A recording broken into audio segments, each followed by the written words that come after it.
Hello, my dear friend. Congratulations to everyone who cleared the prelims paper, which is literally everyone. So mains को preparation तपाईँहरूको चलिरहेको होला. So a small guidance and tips from my end. एउटा general strategy I wanted to give because many of you have been requesting me. So let's get going with this. Okay, so disclaimer यो पढिहाल्नुहोस् हैन. So this is the disclaimer. Anyway, moving on. Okay, so marks distribution. Okay, now prelims is over. Okay, prelims is over. यो कुरा बुझिराख्नुहोस्. Means, let's just focus on means. Okay, so first मा के छ? Okay, first and foremost, what we know, there is only one optional subject, right? Many are confused in this only. There is just one optional subject. Okay, let's get that clear. Let's get it out of the way. Okay, now कुन छ पेपरहरू? एउटा छ qualifying paper. This is I think same as उयो UPSC युपिएससीमा पनि एउटा English ल्याङ्ग्वेजको qualifying paper हुन्छ अन्त एउटा रिजनल ल्याङ्ग्वेजको हुन्छ. सो हाम्रो यो स्टेटको इक्जाममा इङ्ग्लिसको एउटा क्वालिफाइङ पेपर मात्रै छ. इट्स ओके, द्याट्स गुड होइन. 150 marks MCQs, 150 marks conventional slash SA type. Okay, so this English त सबैजनाले गर्नु सक्नुपर्ने. So that should not be a problem. Okay, now let's go to the general studies and other papers to be counted for merit भनेर भनेको छ. So this one is just qualifying paper. यो भनेको तपाईले यसमा जति नै स्कोर गरे पनि it doesn't matter, you have to get the minimum marks required. So the minimum marks required to qualify English is 40%. त्यो तपाईको नोटिफिकेसनमा लेखेको छ, त्यसलाई मजाले पढ्नुस् तपाई हो. सो त्यो चाहिँ तपाईले ल्याउनु पर्यो. Okay, now let's go to papers to be counted for merit. So यसमा paper 1 छ general studies. Okay, so now general studies objective MCQ 150 marks, conventional 150 marks हैन. So general studies, यसको general studies is similar to that of prelims को general studies, but there are some differences. Okay, so let's just check it out. prelims मा के थियो? यो सबै कुरा थियो. अन्त prelims मा aptitudeहरु पनि थियो. Okay, but mains को general studies मा जुन चाहिँ यो पेपर 2 को कम्प्रिहेन्सन, यो लजिक, डिसिजन मेकिङ, यो सबै कुरा छैन. पेपर 1 को जनरल स्टडिज, मेन्स को जनरल स्टडिजमा चाहिँ मोस्टली प्रिलिम्स को पेपर 1 जस्तो छ, but little bit more than that. For example, I am just giving an example, detail तपाईहरु आफै हेर्नुहोस् हैन. So modern Indian history about the middle of 18th century until the present significant इभेन्ट्सहरु भनेको छ हो. अन्त फ्रीडम स्ट्रगल, पोस्ट इन्डिपेन्डेन्स कन्सोलिडेसनहरु छ, त्यही हिस्ट्री अफ द वर्ल्डहरु छ from 18th century. Okay, now प्रिलिम्समा के थियो? प्रिलिम्समा history of India and Indian national movement. So world हिस्ट्रीको बारेमा छैन, त्यो कुराहरु छैन. सो यसमा निकै एड भएको छ. इभन पोस्ट इन्डिपेन्डेन्स कन्सोलिडेसनको बारेमा पनि प्रिलिम्समा त्यस्तो मजाले लेखेको छैन, तर मेन्समा लेखेको छ. सो तपाईहरुको अलिकति you have to broaden your horizon in terms of the general studies. You have to go little bit deeper into this. तर तपाईहरुले जुन चाहिँ प्रिलिम्स को प्रिपरेसन गर्नु भएको छ त्यसले तपाईलाई धेरै हेल्प गर्छ, but you have to go little bit deeper. That you have to remember. Okay, now comes optional paper 2 and paper 3 भनेको छ. optional subject paper 1 paper 2 भनेको छ. It's just that paper 1 paper 2 हो, but the optional subject remains the same subject हो. त्यसको चाहिँ दुईटा paper, simple as that. Okay, जस्तै तपाईले फिजिक्स लिनुभयो भने फिजिक्स को पेपर 1, फिजिक्स कै paper 2, not that another subject. Okay, let's get that clear. So यसको कति मार्क्स छ? 300 मार्क्स छ. Okay, so obviously optional is most important. Like if you see, I made a small chart.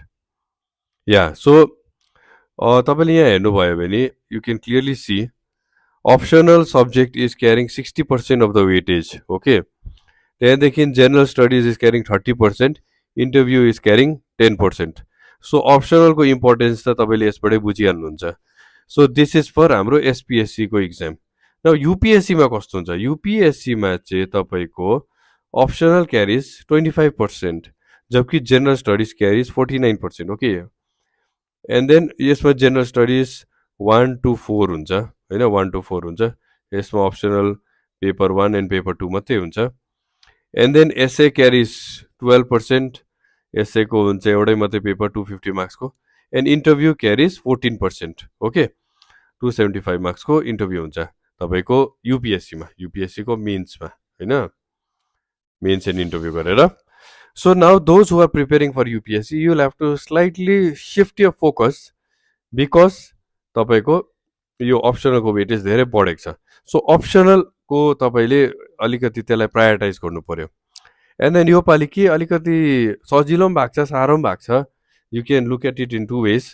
सजिलो चाहिँ के भएको छ भन्दाखेरि there is just 1 optional paper. हाम्रो टाइममा there were 2 optional paper, so we had to study 2 papers. It was quite difficult हो।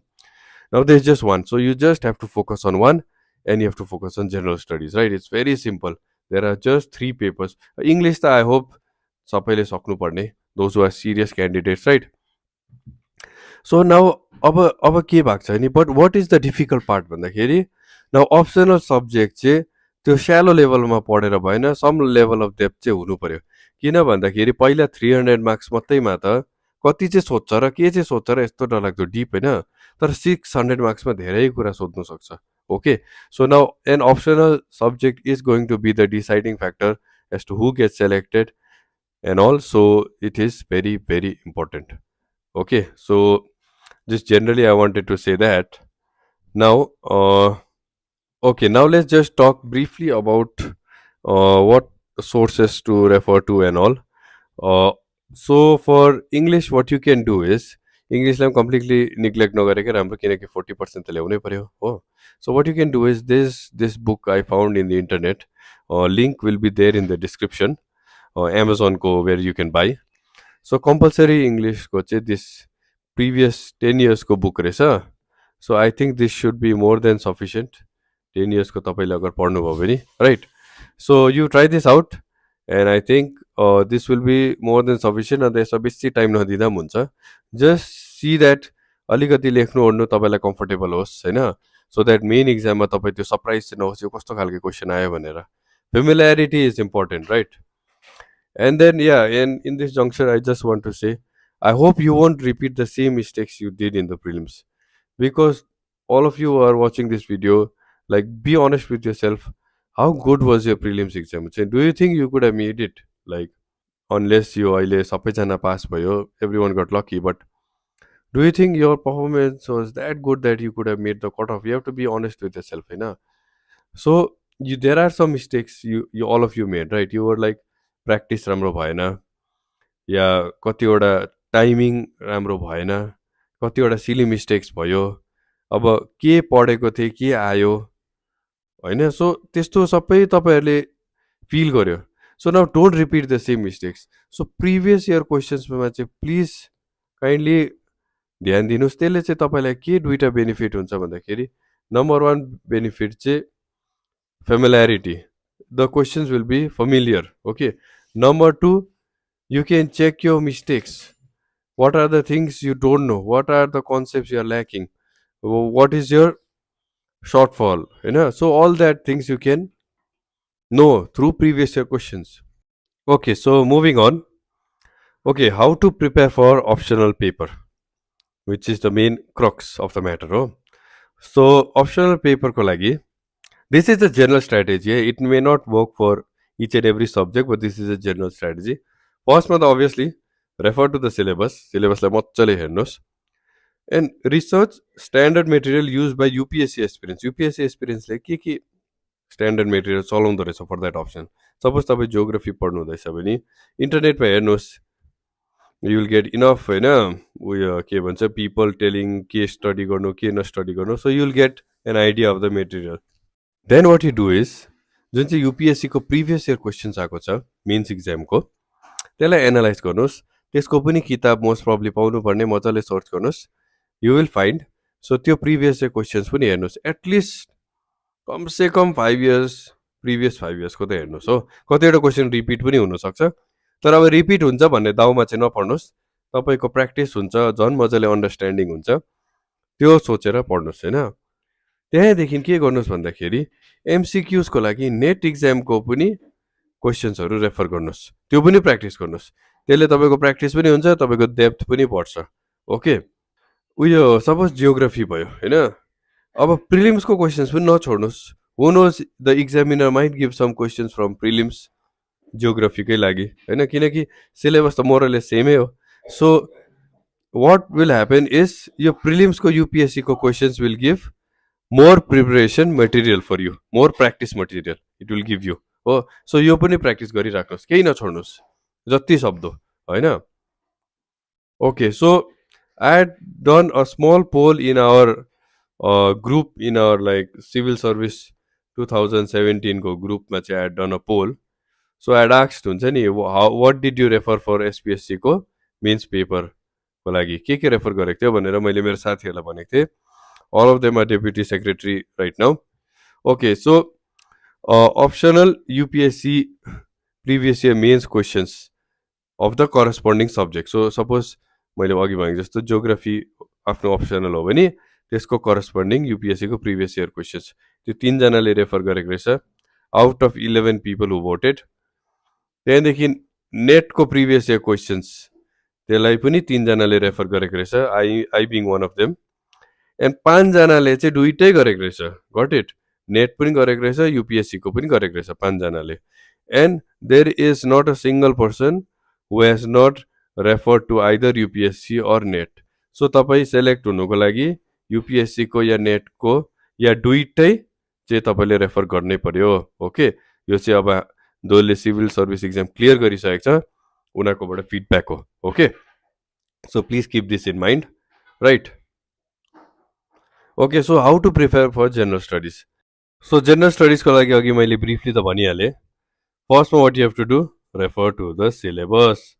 So यो सिलेबस हेर्नुहोस् होइन, 3 पेजको सिलेबस छ, मजाले यसलाई एकखेप प्रिन्ट आउट गरेर राख्नुहोस् तपाईँसित। त्यहाँदेखि तपाईँ ट्राई गर्नुहोस् सबै चिजलाई एकखेप ब्रिफली भए पनि कभर गर्नु। ओके, नाउ ब्रिफली कभर गर्दाखेरि तपाईँहरूले चाहिँ के गर्नुपर्छ भन्दाखेरि धेरैजनाले यो मिस्टेक गर्छ, like they'll first read everything and then they'll start solving questions. So that is very wrong, because perfection कहिले पनि आउँदैन प्रिपरेसन गर्दाखेरि होइन, सबै कुरा सबै थोक कसैलाई पनि थाहा हुँदैन। सो त्यसले गर्दाखेरि तपाईँ के गर्नुहोस् भन्दाखेरि प्यारलल स्टडी गर्नुहोस्, स्टडी होइन, त्यहाँदेखि प्यारललमा प्र्याक्टिस, प्यारललमा give mock test. Okay, so कतिजनाले चाहिँ के गर्छ भने एकदम दामी पढेर म मक टेस्ट ओभर दामी गर्छु भन्ने सोच्छ।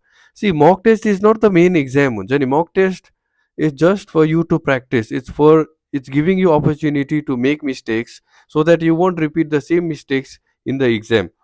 अब सिरियसली मक टेस्ट दिएको त राम्रो नै हो होइन, त्यसै यत्तिकै दिन्छु भन्नेको त्यस्तो पनि राम्रो होइन, but don't take mock test too seriously that you don't give हुन्छ नि।